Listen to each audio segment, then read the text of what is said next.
Jamie from Sci-Fi-vision. Thanks for speaking to me. I appreciate it. I very much enjoyed the series. So, for people who haven't seen it, can you just talk about your character and what was it about either him or the script that made you want to do it? Sure. Hey, Jamie. Nice to meet you. What drew me to the show was Blake Crouch's articulation of this kind of human existential wondering, what if I'd done the other thing? And I'd wondered that, and I think most people have. And then what followed once he posed that kind of question was just this gorgeous telling of all the different ways things could have gone.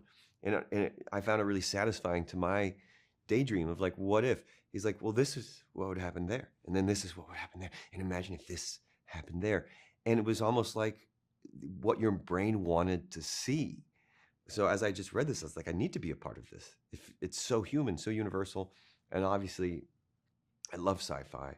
And especially when it's honest too. I mean, I love all the versions of sci-fi, but when someone's able to talk about realistic science fiction in such a gorgeous and entertaining way, it takes things to another level because it's just so human and relatable. Yeah. Well, I was going to ask you if it made you wonder what if, but I guess you answered that. Come on. So, what part of the character did you find the easiest, and what did you find the hardest to connect with, just like character wise?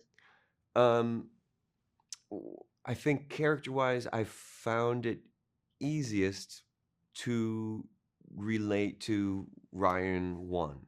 He's there's a lot of similarities, but Ryan 2, I found it really comfortable in his skin because it's almost like there was less a fight to put up with just a man who's kind of this is what is, and I'm going to let what is just affect me in the way it does.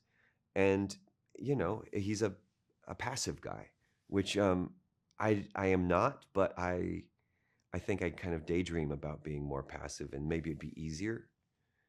And then Ryan 3 was probably the most difficult because he was so unlike me in that he completely submitted to his situation.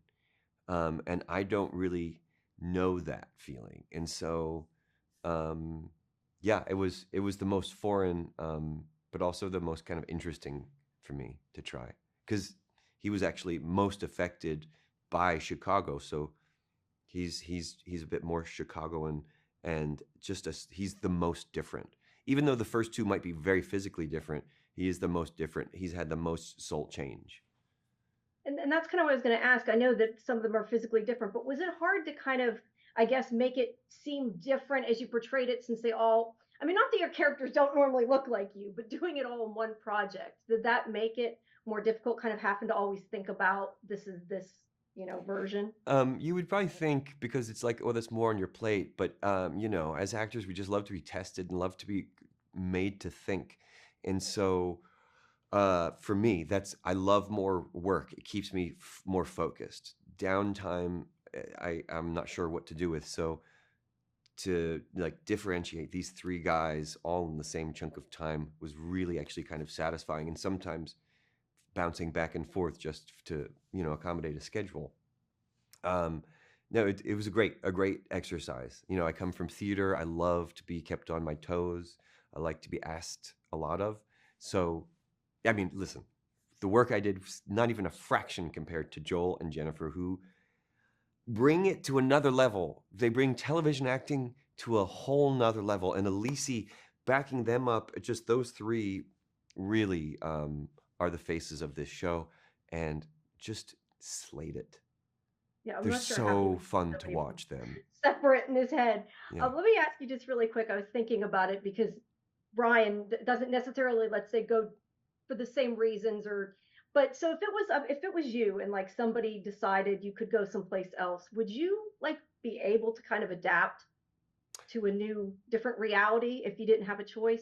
Yeah, well, I guess, I mean, I guess my own immodest take is, yeah, I would adapt it, but I say that based on my kind of experiential life of, I went to school to be an English teacher, and then I took a class just because thought I could skip it, and then Karen Ensel, my producer, excuse me, my teacher had saw me do a little scene, said, "Oh, you should add this to your major." And then from that point on, I've really just gone with whatever's happening, and it feels natural to me. Whereas there's a lot of folks I know that are resistant to change and really, really prefer it. I think we all prefer something that's Yeah. stable, but I am just used to that not being the case, and I think a lot of people in this industry might be a little bit more used to, well, I'm not sure. Let's just see. And then you make it work. Yeah. Yeah. All right. Great. Well, thank you very much for your time. I Thanks, appreciate it. Have a Jamie. good rest of your day. Like that background. Thank you. Sure. Bye bye. See ya.